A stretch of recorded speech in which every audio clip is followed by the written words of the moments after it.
En octobre dernier, Laetitia Hallyday révélait son envie de reprendre le dialogue avec David et Laura et de négocier autour de l'héritage de Johnny.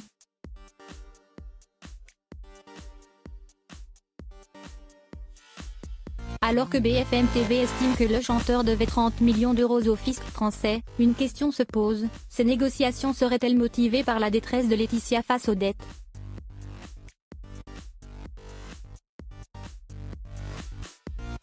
Il est temps aujourd'hui d'éclaircir et d'apaiser, dans un dialogue constructif et serein, les incompréhensions et les querelles qui ont maintenant trop duré.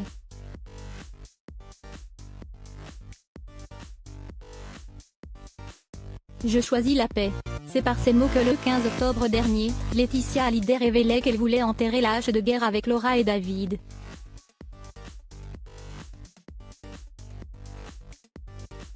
Après 2 ans d'une bataille judiciaire autour de l'héritage de Johnny Hallyday, cette volonté d'apaisement débouchait sur des réunions avec les avocats des différentes parties pour engager les négociations.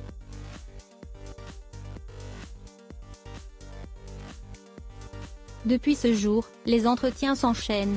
Pourquoi ce revirement soudain alors que la brouille entre celle qui a désormais retrouvé l'amour dans les bras de Pascal Ballan et les 2 enfants biologiques du chanteur font toujours la couverture des magazines?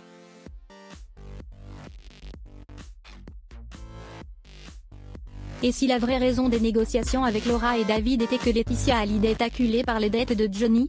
Ce lundi 4 novembre, BFM TV a diffusé un reportage qui s'intéressait à l'héritage et aux récentes réunions.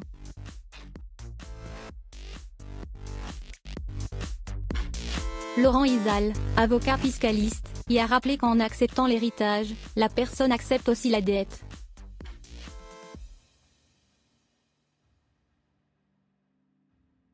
Il peut y avoir répartition de la dette, a noté l'homme. D'après la chaîne, le chanteur dont le nouvel album posthume fait un carton devait 30 millions d'euros au fisc, voire plus. Il y a des intérêts conséquents.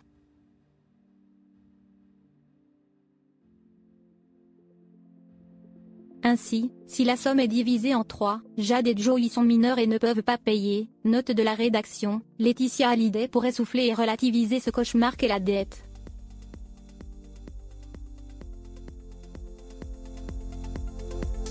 Un maigre patrimoine immobilier comparé à la dette. Évidemment, pour payer la somme due au fisc français, Laetitia Hallyday peut compter sur les recettes extraordinaires de ses projets autour du rocker, mais pour Laura et David, ça va être compliqué.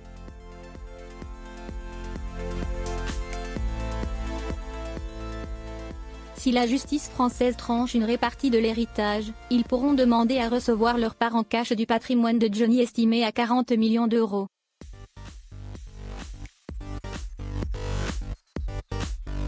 En effet, il semble peu probable que Laetitia accepte de vendre toute leur maison, la villa Jade évaluée à 15 millions d'euros, les 2 maisons à Los Angeles pour un total de 15 millions d'euros et enfin la demeure située à Marne-la-Coquette qui vaut entre 8 et 10 millions d'euros.